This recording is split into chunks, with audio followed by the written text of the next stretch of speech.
Show is yours, sir. Okay, so and everyone can hear me properly and see my screen? Yes. Yeah, perfect. Awesome. Okay, so since this is it's a little different for me doing this presentation like this, I'll slow it down a little bit, but this is really about our collective kind of understanding and learnings. And so before I get into it, I'll just give a little background about myself.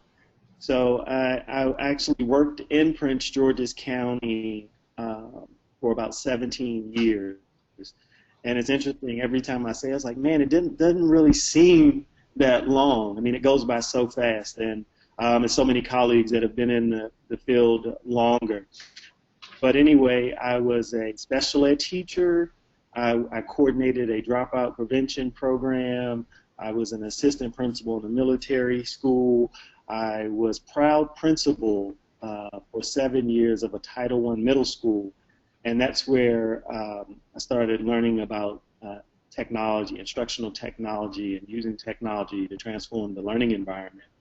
And so when I was a principal, we used Title I funding to go one-to-one with iPads for students and iPads and MacBooks for teachers. And so this was about 5 years ago. This is funny. The iPad's only 5 years old. It came out in 2010.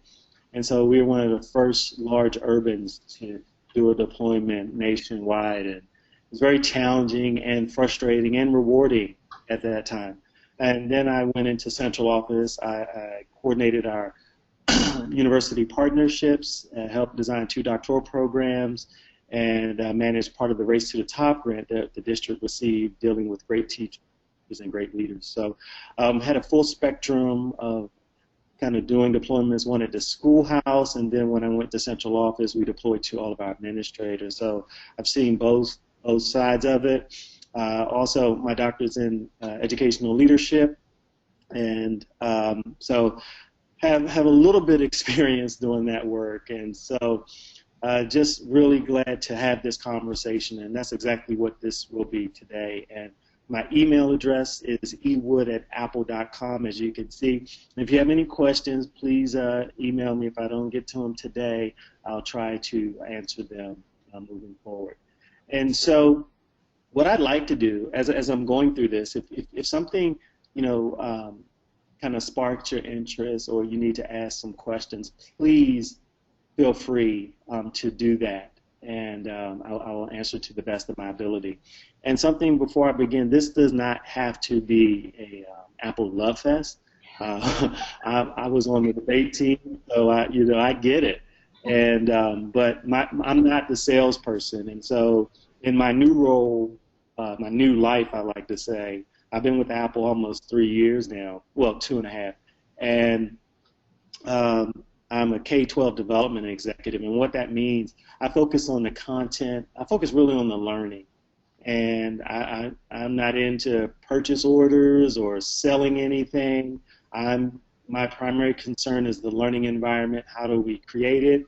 How do we sustain it? And how do we prepare our children for this global economy? And so that's my main focus, and I love fighting for teachers and leaders every day, and so I'm really passionate about this work. So just wanted to set that tone, and so that's what I do. The states I cover would be D.C., Maryland, Virginia, North and South Carolina, and I work on a couple of national leadership initiatives for the company. So that's kind of it in a nutshell. And are there any questions before I begin? Anybody? Oh, we're all happy campers. Awesome, awesome. So let's talk about mobility. And normally, when I do this, and this is kind of what Kitty was referring to, I ask a lot of questions to kind of gauge the audience. And so I'm just going to have to virtually gauge you guys. And we talk about mobility and what does that mean? And normally when I ask that question, that's when we get these glares and there's this silence where I'm looking at my colleagues and they're looking at me. Then finally, it's like a stare down. And finally, they're like, what are you talking about? What do you mean? And so to have this conversation, I really like to start with some data points. And so not to be this isn't too slide decky of a presentation, but when we look at mobility and how it's exceeding the traditional way that we get on the internet, as far as we're not wired, we're moving into this wireless generation, and we're actually here. And so really thinking about now, this was a research done by Morgan Stanley, and so the beginnings of 2014, we had passed traditional internet access. Colleagues, and when I mean colleagues, I mean parents, students, teachers, just society in general, using more mobile devices, accessing the internet, using mobile technology than using traditional hardwired devices. And not only that, using more mobile devices than desktops. I mean, I'm quite sure you're at this presentation today and you're going to hear a lot, and everybody's mobile. If you have a smartphone or tablet, or you have a laptop, which is portable. And so really thinking about the implications, what does that mean for our network? And so if you have more students, more teachers, just the general public at large accessing the internet through mobile devices, we have to start thinking about our infrastructure. And that's something sometimes that we think last about. But as we move into this new digital learning environment, that becomes paramount. What would it look like if every student got online at the same time? If everybody was downloading content at the same time? Does our infrastructure support that? And when I first started having this conversation, it was really around one-to-one. And we fast forward 4 years now that I've been having these conversations and discussions. It's really not about one-to-one, guys. It's about what type of learning environment do we want to create. It's not about, okay, we have iPads and we have this and we have that. Where are we in the learning cycle? What do we really need and what are we struggling with? Those should be the questions that we ask first. And even more important, why do we want to do this?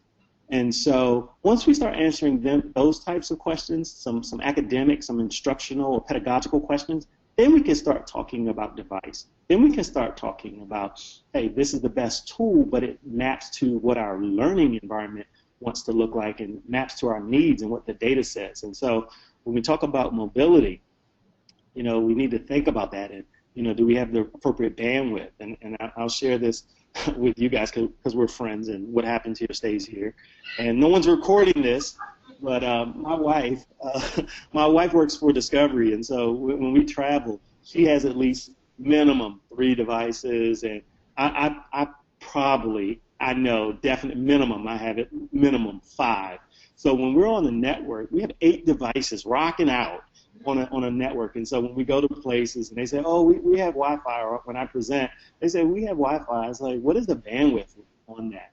And so even if you're putting money aside for building your infrastructure, you definitely don't want to think about one. You want to think about beyond, because this is just going to be the norm, and it's just going to keep exploding. So just have to preface it. And then the second piece of the puzzle, I'm not going to spend a lot of time on this, is really thinking about mobility versus portability. And so, right now, just because the device is portable, just like our laptops are portable, but mobile. And what does it mean to be mobile? Taking and capturing photos, capturing video, incorporating that in presentations. And so as we move down this continuum, you'll see mobile devices will be more prevalent because they're more versatile. I say, the iPad is like a Swiss Army knife. It is what it's what you need when you need it. And so those are the kind of things. These are the type of tools that students prefer and teachers actually are getting used to. And so it's a new world. And so we might want to think about when we start talking about our needs versus wants and what our comfortability is. Is it just simply portable, or is it mobile, allowing students choice and voice to demonstrate their mastery? And so that's so important because, and you've heard this, these millennial learners, Okay. Are there any questions so far? No, we're good. Okay. Does this sound okay? Is it making sense? Oh, no, it's perfect. It's great. Okay. So a couple of things. When we talk about millennial learners, I like to create this sense of urgency. What do you And so this slide, uh-oh, I think I lost my slide there. All right. This slide, if we see this, our current university students, born in 1995. Geez, I feel so old every time I talk about that. So in 1995, that's when Netscape was founded. And these are students who are in college right now. When they were 3, that's when Google was founded. When they were 6, they could have gotten an iPod. When they were 9, they were introduced to Facebook. When they were 11, they were introduced to Twitter. When they were 12, iPhone. 13, apps. And at 15, iPad. This is huge. So, when we think about these millennial learners, this isn't technology to them. This is just expected. This is just the status quo. So when we move up the continuum, so high school students, born in 1999, they don't know a world without a search engine. They will Google, fact check your butt. I love going into schools. I do. I mean, I love going into schools and speaking with students, and they'll challenge me. They'll ask me when I was in Maryland, where did I get my degree. I mean, they're fact checking me, and it's okay. I mean, it's okay. And so it keeps you honest, but also it teaches us how we present, where the teacher cannot be this all-knowing, this wealth of information anymore. Because what will happen is students will challenge us, and if we aren't prepared for that, it becomes frustrating. Because I'll be honest with you, no one likes to be challenged by their students, especially in front of their students. And so these are tough conversations I have with teachers all the time. I say, once we introduce this environment, there's no going back. And so we have to teach children how to appropriately engage the teacher if they have another alternative solution or a different hypothesis of how to solve something, because it's not always what you say, it's how you say it. And so that is paramount, teaching children appropriate ways to disagree. And so that is important. And as we look at high school, especially, and this is important in high school and middle school, when we talk about they were 5 years old when Facebook came out and 7 when Twitter. So social media has a huge impact on how they express themselves. And so really thinking about our policies around social media, because these students grew up with it. And so it's no longer, oh, we don't allow that. So whether our policies either allow or prohibit, students will be accessing it either way. So it's just something to think about. And as we move up the continuum to our middle school students, man, I mean, especially when we talk about social media, this is the social apex. One moment they want to be children, the next they think they're adults. And so they want to, that's where they photograph everything. And I remember, they do. I remember when I was a principal and we were getting iPads, and I was like, oh my gosh. I said, students were already posting things to YouTube that they shouldn't post. And I was like, man, and I'm giving them these powerful cameras, HD cameras, and I was just scared. I'll be honest, I was very scared. And so, but interesting, what I realized as the adult, as the giver of knowledge, we have to set the parameters. We set the rules, and these tools are privileges. And like all privileges, they can be revoked. And so when we're having this conversation, and I like to start it around digital literacy or digital citizenship, because it's a learning opportunity for all of us. I shared with you in my former life, I managed part of the Race to the Top grant, Great Teachers, Great Leaders. And what was important to me was understanding and constantly learning. But I mentored principal, and he was an assistant principal then. And I went into the cafeteria, and he's on his cell phone and doing cafeteria duty. So that's a big no-no. So I go in and I say, excuse me, William, I said, you cannot be on your cell phone while you're doing cafeteria duty. And so he said, I apologize. However, this was a high school. He said, however, the seniors were planning a senior prank, and I told them if they did not return into the cafeteria, they would not be allowed to participate in graduation. I'm like, how did you tell them that? He said, I tweeted it out. Now, mind you, this is about 4 years ago, and so, I was a neophyte to Twitter, and I didn't understand how to properly conjugate it, and I was like, you tweeze what out?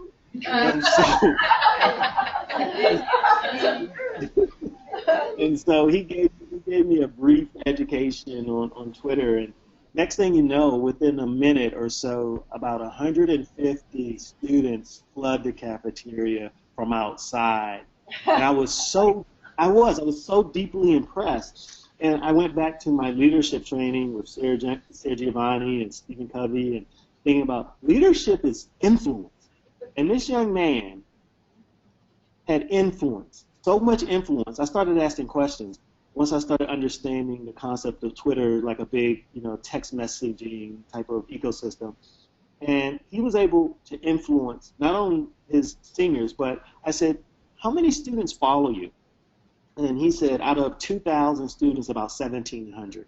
Wow. And I was like, that is powerful.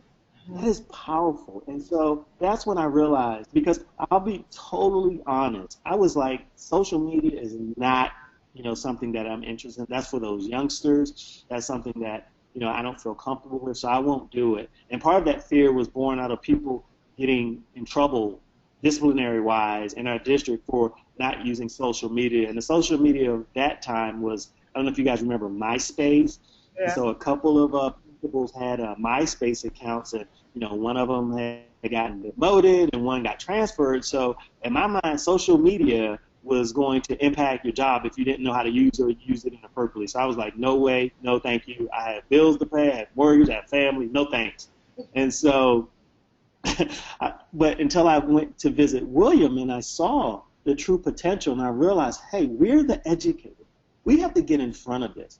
And it made me think about a quote. If we don't define our realities, others will define that for us. And so as the leaders, as the givers of knowledge, as the teachers, we're on the front lines every day. So we have to get in front of it. And so whether it's social media or something else, we need to kind of dictate what the status quo is. And so once I saw that, I was convinced. I said, well, you come over, help me set up Twitter. And I've been at Dr. Eric Wood since then. And it was a learning experience. I had to educate not only myself, but my students about a digital footprint. And that we're only going to, this is my professional account. And we had the conversation about if you're going to tweet me, you can't have, I don't tweet with students named Sexy Baby 69 or any of those other crazy names. And parents too. Your parents had the worst names, to be honest with you. And so having to educate the entire community about social media. And so that's one of the things that, I try to do when we're having this conversation. It isn't just, academic, but it's both academic and social. And so I think once we start having these conversations, people will start bridging the gap. And now as we move up the continuum to our primary students, I mean, you think about this. These students were born in 1998. I'm sorry, 2008. And they don't know a world without apps. And if you haven't worked with these students recently or have small children of your own, they're wired a little bit differently. I mean, I work with a lot of children. I love working with my primary grade students, and they just adapt to this mobile environment. They love apps. They love just the tactile nature of tapping and clicking and using their fingers to expand. And they'll see something. They'll see an icon with the arrow in it, and they're like, that's a play button. So they won't know what that means, but they know if I touch it, something will happen. And we love that. And so really thinking about when we look at all of this in the totality, you know, what happens? You know, this is a very reflective question right now. We have to think about this. What happens when these children, these millennial learners, walk through the doors of our building, of our classroom, of our homes? You know, what happens to them? And so we've heard this. We've heard for years we either power them up or we power them down. And so really thinking about we cannot ignore this environment. And this isn't everything. This isn't Instagram. I didn't put up Snapchat or Tumblr or all these other sites that students and teachers and parents are going on. So really thinking about that. I mean, this is a time for us to really reflect internally. What happens to our students when they walk into our building? Or is it only, do we only have carts? And so we check out types of technology. And so this question, I mean, this is a touchy subject. And so people will say, yeah, we have shared. We have shared. That's what we're doing. Or, and I'll be honest with you, since I cover such a broad territory, it's very difficult for me coming in as an outsider telling someone that their baby is ugly. And so it's very difficult to do that.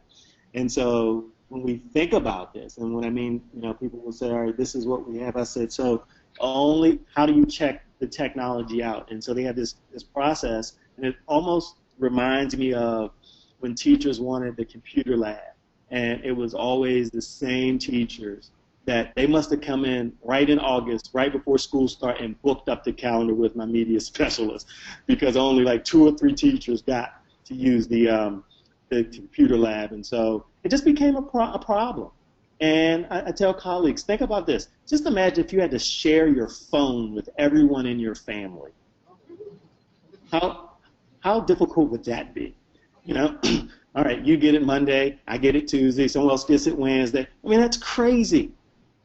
So really thinking about this, I mean, and it challenges the status quo.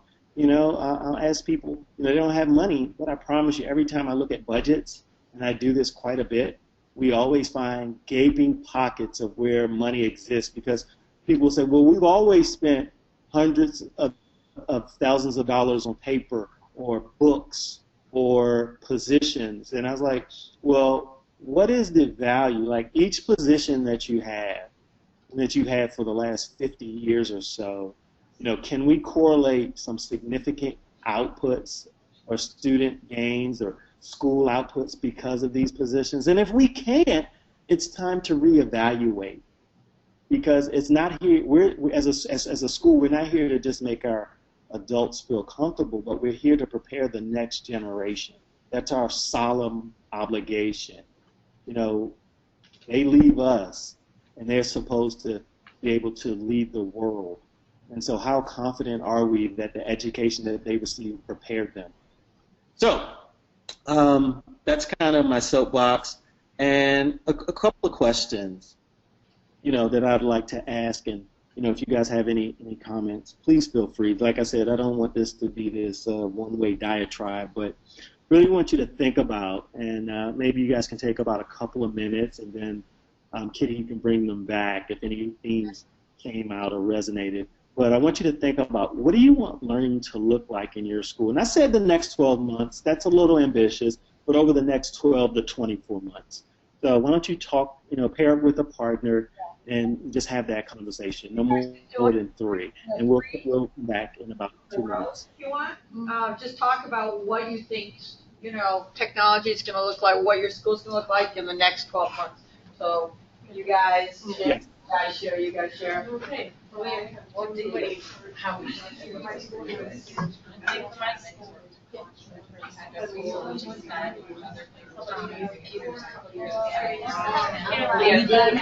this time. So we have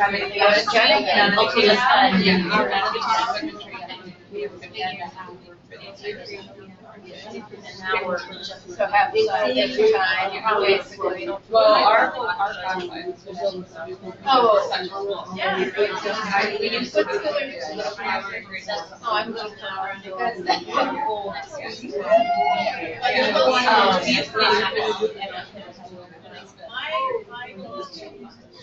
to.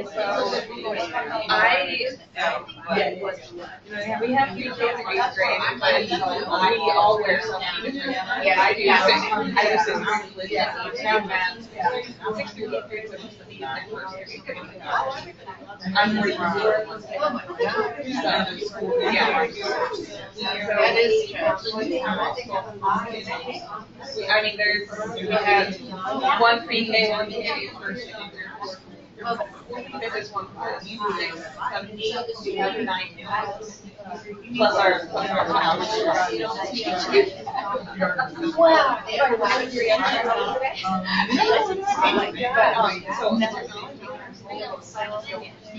And they're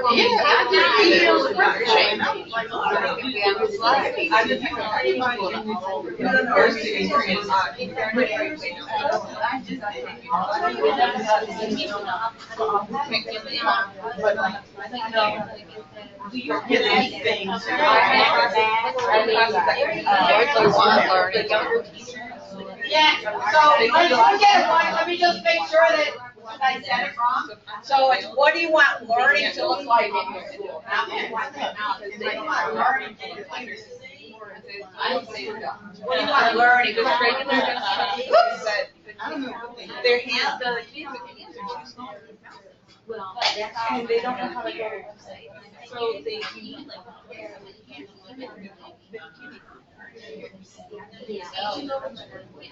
So it's just, that's just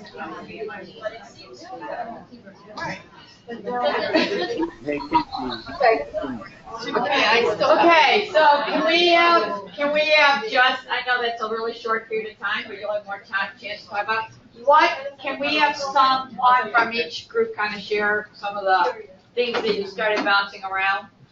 Like this group, what did you want learning to look like in the next 12 months?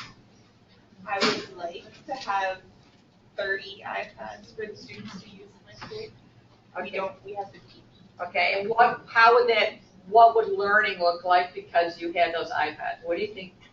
More students would be exposed to technology during school time. Yeah. Whereas right now there's our computer lab, right, and there's our 15 okay. So she wants to have more devices, obviously, some more iPads, because they just have a few, and they really want more exposure for the students to have exposure and ability to be on technology. And next group? I'm hoping to get 2 mobile carts so that they can have more learning in the classroom itself. Right. Interaction, and just more technology for some of our schools. Right. So it's really moving that engaged technology into the classroom and out of the computer lab. Because, I mean, a lot of people here were technology coordinators, so they know the excitement of integrating technology, but nothing was happening out in the classroom. And by getting those devices out in the classroom, it's going to change what's learning in the classrooms. Yep, next. We want our students to view and be scholars, to view themselves as scholars. They want their students to view themselves as scholars. In other words, lifelong learners. Can I put that in your? Yes, but even to have a different approach to their day-to-day learning. More committed, I love it. Engaged, very emotional kind of connection to their learning. Right. To have more connection with their learning, more engagement. How'd I do? Yeah. When they walk in, they're taking more responsibility for their own learning. Okay. Yeah. Anybody else? There was one more. You guys want to say anything? In our school, we have mostly not the mobile devices, but the computers. We have Apple computers. Right. And they have been refurbished. It's a very poor school. The parents pay only $50 a month. So we work with devices that have been refurbished. Right. But the students have their own phone, and I'm thinking maybe we could have more coordination between the phones and the devices. But the devices are in the classroom Right. in large quantities because we get them, and St. John's Schools refurbishes them and gives them to us. Oh. So we actually have labs in each floor, and we also have devices in the classroom. Oh. So it opens up a lot of possibilities for the students to move beyond. Right. Now, the problem is that they come from very, very poor immigrant families, and we are challenging them to move beyond where they are standing. Perfect. So putting all that technology with their phones, which are being prohibited right now in the classroom, seems to be like number one. Yeah. So basically, they want to move their students beyond their own circumstance almost. They're it's a low income school. They have tons of devices that have been refurbished. They were thinking about having them start to use their iPhones and things like that to bring more technology in the classroom, but to get them to move their lives beyond where they are now into something else. Challenge them. Move out of poverty into the mainstream I love it. and beyond. Did you hear that? Challenge them to move I out love of it. poverty Yes. into the mainstream beyond. Great. Those are wonderful. Okay, that's Awesome. So, Kitty, how much time do I have left? You got 20, 25 minutes, whatever you want. Okay, thank you. All right, so what it sounds like is that we need to create this common language for learning. And so how do we do that? That's a great question. Thanks for asking. So a couple of things. One, we want to start investigating what does the research say? What does the literature say about using technology instructionally? And what are some kind of best practices? And so it takes me back. I know working at Apple, we are embedded in the research. We've been doing research for over 30 years. And from Apple Classrooms of Tomorrow, when we started asking the question, what would it look like if each student had a desktop? You know, what would that look like? Each teacher having a desktop. And so moving now to SAMR. And so the research out of Maine. And so if you guys don't know, I would definitely ask you guys to do some due diligence around this and look up. You can look up Apple Classrooms of Tomorrow. You can also look up SAMR. It's acronym for Substitution, Augmentation, Modification, and Redefinition. It's developed by Dr. Ruben Printador from Maine. He studied the state of Maine. They were the first state to go statewide with a device for every secondary student. And then when iPad came out, they did about 3 years ago, they did a deployment. Every kindergartner got an iPad. And so it was called the Maine Learning Initiative, MLTI.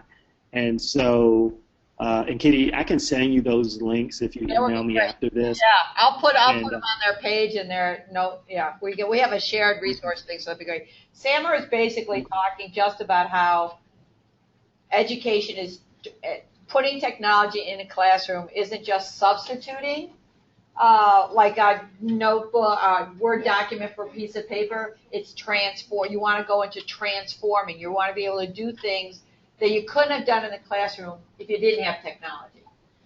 How's that? And so, yeah, and it's really good. And so this is something that I have constant discussions with leadership, teachers about, because the easiest thing, and I'll be honest with you, the easiest thing is, all right, we're getting technology, we're buying it. We got some money, raise tuition, we got a grant, we cut a couple positions, and we're buying. That's the easy thing. The difficult piece is to marry it with academics and really have some cognitive outcomes. And so I challenge colleagues all the time, say, if you haven't read the research, you haven't looked at the literature, your initiatives will not be as successful. Because the easiest thing to do is say, all right, we're getting devices. That's a no-brainer. But where the work comes in is when we start talking about professional development. We start talking about how does it integrate into our curriculum. And then how do we assess, how do we measure that? And so looking at these taxonomies, or looking at the research is so paramount. So SAMR is just one. Ruben has a blog, and I don't want to do a disservice by trying to do it, this way, but I encourage you to please do some due diligence. Look at the research, look at the literature, and you start asking questions. And so once you look at this rubric, and it's pretty basic, and Ruben says this is supposed to be used as a ladder where you go up and down. where you're not going to redefine every lesson. You're not going to redefine everything. But you should not reside at substitution. You should not just be substituting. And so substitution comes in many forms. It may be some apps. It may be an EPUB. It may be, I don't take, like Kitty was saying, I don't take pen and paper notes. Now I take notes on my iPad. So I'm substituting one for the other. And colleagues, please understand, substitution is not a bad word. It's not something that's negative. It's great. It's just a place that we do not want to live in. We want to be able to move into augmentation, and we want to move from just enhancements to transformation and modifying the tasks and creating new tasks that were previously inconceivable. And I share that with you because it's so important that we not have this conversation once, but we continually have this conversation. And then we start thinking about leadership. How does leadership create this environment? Because it's not all on the classroom teacher. The leadership has to do this as well. And the second academic model I talk about is TPAC. And that was developed by Kohler and Mishra, and that stands for Technology, Content, Pedagogy. And so in the middle, in the purple, that's the student. And so just collapsing this research, and it's great research, just to wrap your heads around it. And I use this to really elevate the conversation. This is what you look up. With PACK. with my teachers. And so when I'm having conversations with teachers or curriculum directors or chief academic officers, I bring this up. I said, because the challenge is the classroom. How do we move learning in the classroom? And so this is the thing. What this research talks about specifically, the technology is not more important than the content, and the content isn't more important than the pedagogy. They're all equal. And so it's not about, oh, we have iPads, oh, we have MacBooks. It's about, hey, these are the tools that we have. And so I don't go to English language arts training, then I go to training on an iPad. And then we separate the two out. Because training this is how I use my iPad. This is how I screen capture. This is how I raise the volume. This is how I copy and paste an image. This is the functionality of the device. This is how I use a QuickTime recorder. The functionality of the device. That's training. But then we move into professional development. And so this is how we do language arts on an iPad, on a MacBook. This is how we do STEM on our iPad. And so it changes the conversation a lot. And so thinking about initially that master teacher, and this is what we all aspire to be. And so the master teacher, when we were back in school, was this amazing amalgamation of content and pedagogy. And so and my mother was a teacher, and she would say, Eric, you cannot teach what you don't know. So you have to know your subject matter. You have to know the content. But you also had to know the sweet science of learning and how children learn. And so once you married the two, content and pedagogy, you were this master teacher. And so now we fast forward to today. And so today we have to know how to appropriately, effectively engage with the technology. And so when it is appropriate and when it's time to say, put your iPads down. Just like we used to say, put your pencils down, close your laptop, eyes up front. We have to know how to do that. Because guess what? There'll be times when technology, we don't need it, and it's okay. We need to have that conversation.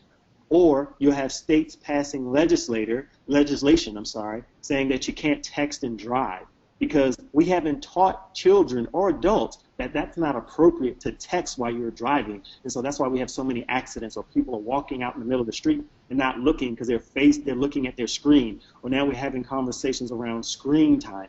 And so we have to teach this, because if we don't teach, it's going to get out of hand, and then we have to start passing laws to control it. But we as educators, as the givers of knowledge, we control this.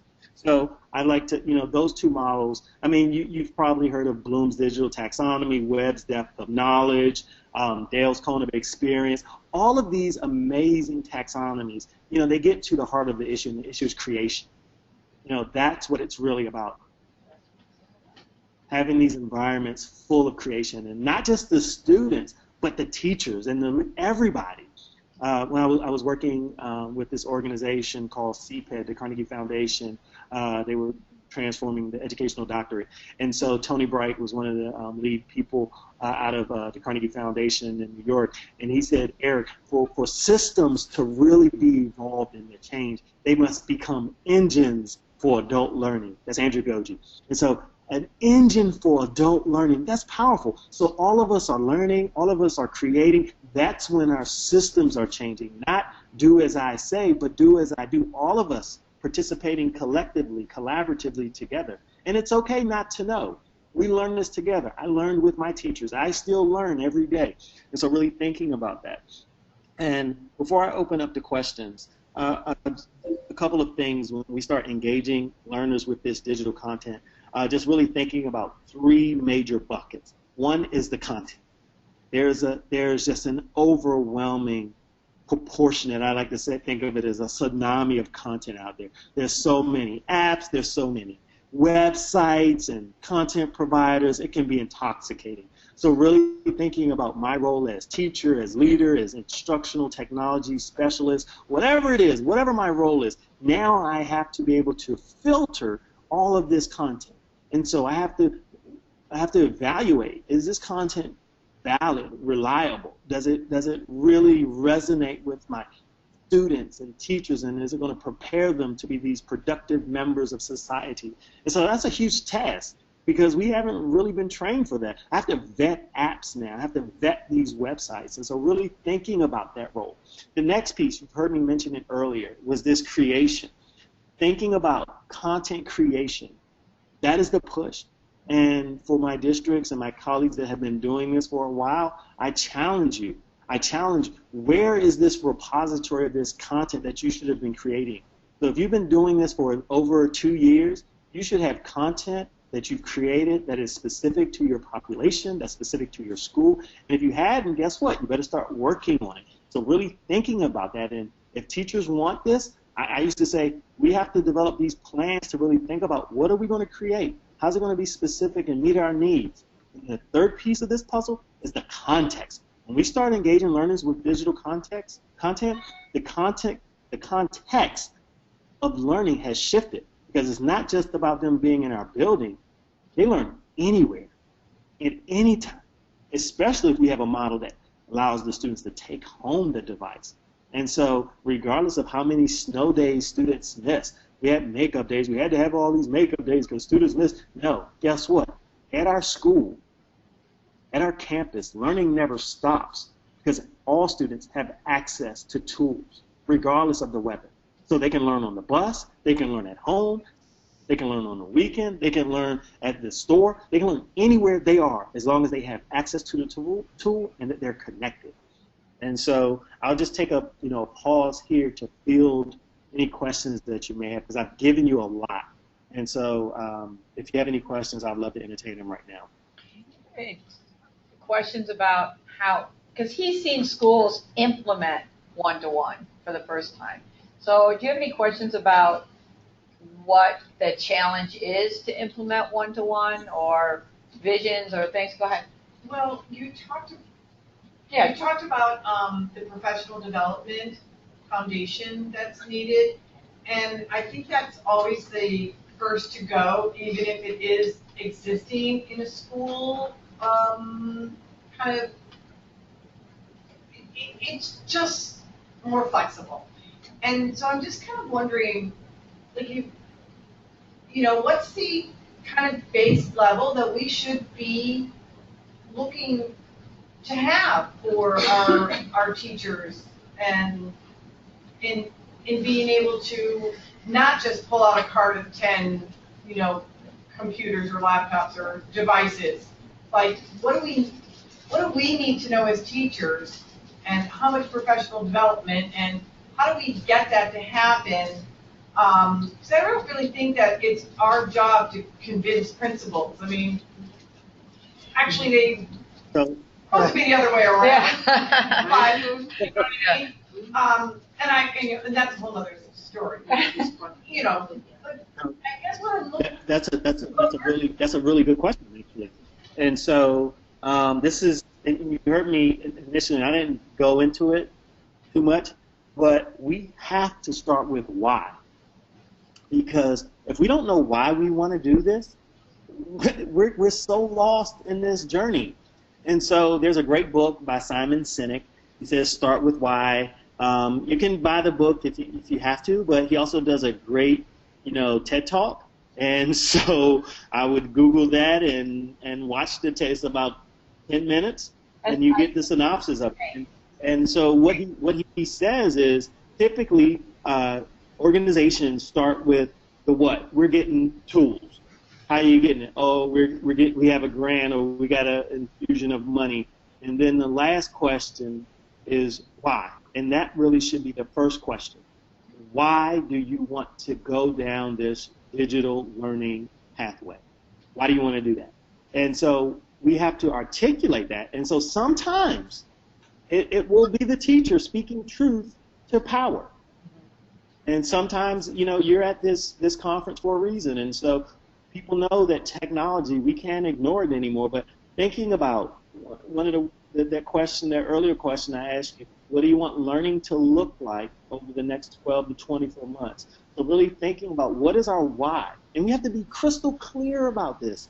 We do a lot of strategic planning. We have these school plans. We may have a technology plan. And it really is not about the technology. We have to take the technology out of this. As I demonstrated on that previous slide about millennial learners, this is what is expected. This isn't technology to our students. And if we're to prepare them, we have to think long-term, strategically. So we have to be able to articulate what is our why. And not just because these are shiny, objects. But why do we want this? And why do we want these tools specifically? And so I can't tell you your why. That's something you have to meet with your teams and your leadership to say, is this something we want to do? And, it's actually a tough conversation even that I have at Apple, because I'm not the salesperson. And so a lot of times salespeople will bring me into a conversation. They say, oh, well, these teachers or this school wants to go one-to-one. My first question with the entire staff, I'm like, why do you want to do this? And then that's when it's silent. They don't know. And that's the sad reality. And so I don't want to come back, come back and visit you guys and you say, well, Eric, we went one-to-one and actually no improvement happened. And I'll say, well, why did you do it? Well, because we heard you speak. Kitty told us we could do it. Those aren't good answers. What problems are we really trying to solve for? What is X? And how do we solve for X? And so really thinking about that. And that, sometimes it's something that we might need to do, sooner than later. And then we need to look at our plans and kind of collapse them. This isn't about the technology. This is a learning plan. And so thinking about how we collectively as an organization learn. And then, to answer your question, once you have your why, then we can get into the how we're going to do this, and then the what. But we have to solve for why. Why do we want to do this? Because you'll get parents asking you, why do you guys want to do this? Why? And people will bumble. They will bumble around and not know the answer. You're at the grocery store, and people are asking you. You're trying to get gas. And they're like, why does my child need an iPad? And then if you can't articulate the value proposition, then they're not going to support it. Even your principal. What have you seen as successful models for professional development of the how? So you're basically decide on a why or the vision, but what have you seen the successful programs do about the how to prepare their teachers? So when we started talking about this common language for effective practice, and so we started having this conversation about the research and what the literature states. And so what we've done at Apple, if you're serious about doing a partnership with us, we have these resources that are available to you. And so what happens, we have something called the Educational Technology Profile. And so I love starting a conversation with data. And so it's based off the SAMR research. And so it's about a 15-minute survey based on the Likert scale. And so what will happen is this gets administered to your teachers. And so your teachers start to evaluate how they're integrating technology currently. And so we correlate this to the SAMR model, and then the principal or the district leader or the school leader or the head of school will get a report summarizing the findings of this technology integration at the building level. And then we start to craft a professional development plan. And so you look at some baseline data of where our teachers are currently and where we want them to be. Now, typically, if teachers are honest, about 70% of the findings that we look at, the majority of teachers fall in the substitution augmentation range for technology integration. And so this is challenging because people will think that they're the modification or redefinition just because they have some form of deployment. Or guess what? We have one-to-one, so we're automatically redefining. No, wrong answer. And so I'm the bad guy a lot of times, and I'll say, let's pull this rubric up, and let's look at it. Let's read it. So to be at modification, what is this new task redesign? What is it? Or what is this new task that was previously inconceivable? If you can't tell me that, we're just at substitution or augmentation. And so that's where the rub hits. And so once we do the survey, and we have to have honest conversations, because it's challenging to tell teachers that they're just at substitution. And I say that, very difficult. It's a very difficult conversation because people don't want to hear that. And so it's not a bad thing. It's just saying we have to start looking at instruction a little bit differently and through a different lens.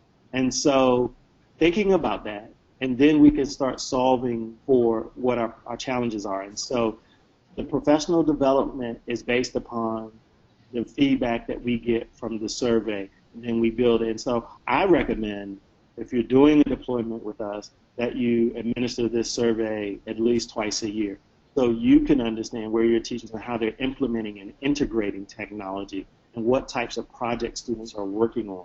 Because I've seen a lot of one-to-ones, and the only thing I see is students just going to the website, just going on the web, but they aren't creating. And so that means we haven't engaged professional development enough.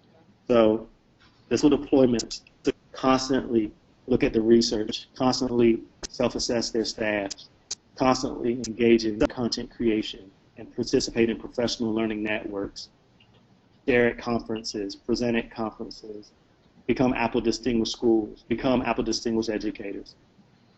Just building this community of learning. That's what I've seen.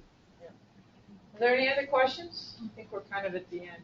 I'm going to ask you to do one more thing because you're good at this, because there was a college IT guy who, when you threw this up, you said, I don't get what transformation looks like, and you just gave an example of you walking into school and give me one example of when you stepped into a classroom and said, this is transformation. I'm putting you on the spot. And came up with a great example. No, it's great. And so I just walked through the whole thing so it makes sense to everyone. You literally have 2 minutes. Okay. So I was looking for an example. Thank you. So substitution. We've substituted taking traditional notes, paper and pen. We substituted taking it on an iPad. Augmenting. Now I can copy paste. I can highlight. I do a couple of taps. What I've written or spoken into the iPad, it can read it back to me. That's amazing. I was a special ed teacher, so I love that functionality. But guess what? Those are enhancements, just augmentation. And by definition of technology, things that are here now that weren't when we were born. So it's supposed to happen. But now modify. Technology allows for significant task redesign. So I'm sitting in Kitty's physics class, and she's doing an outstanding lesson on scalars. And so she says, I want you guys to make movies about your understanding of scalars. And so I take out my handy-dandy iPad because it has a front and backward camera on it, and so I start recording the teacher real time. And so then I use that recording to make my own recording or movie of demonstrating my mastery or understanding of a scalar. So the technology changed the task. The task was they had to make a movie demonstrating their understanding. So the task was changed. They weren't writing it. The technology allowed for a task redesign. They used the cameras on the iPad to change the task, and they had to create something. Now, that's great. That's huge. But how do we redefine it? And so the creation of new tasks that was previously inconceivable. So the task will be now, share your notes from Miss Kitty's physics class. Either you put it in iTunes U, you have a website, you have Edmodo, you have some other learning management system. And so you have to evaluate if Dr. Wood took appropriate notes in Miss Kitty's class based upon his movie. And so I distribute the technology, allows me to distribute my movie, either whatever platform it is, either I email it, either I put it on a website, either I did iTunes U, which I prefer, or I had Dropbox, Edmodo, whatever it is. And then the teacher and the students can respond. Actually, Eric, you were incorrect. You described a vector instead of a scalar, so we're going to send this back to me. Why don't you redo those notes and then redistribute it once you've added the correct definition of what a scalar is, not a vector.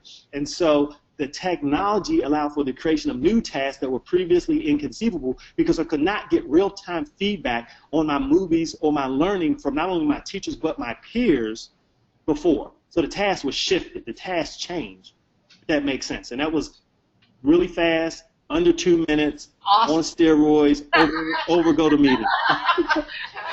Eric, I really appreciate it. I mean, I think we just have to keep getting hammered and hammered with what transformation really is in education, because it's so new that we then as tech coordinators have to get it, and then how do we communicate that to our teachers? So I really appreciate it. Anybody else have anything? Eric has his email. We'll put it on the website and the OneNote, and if you have any follow-up questions.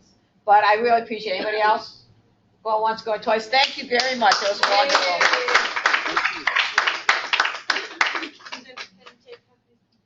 Thank you. Have a great day, and thank you so much for your time, Eric. Thank you. No problem. My pleasure. Take care. All right, bye-bye. Bye-bye. All right, Bye. bye. I gotta make sure. Can you log on to OneNote? Yep. Close. Okay, so we're getting close to the end of the day. Yay! Everybody ready to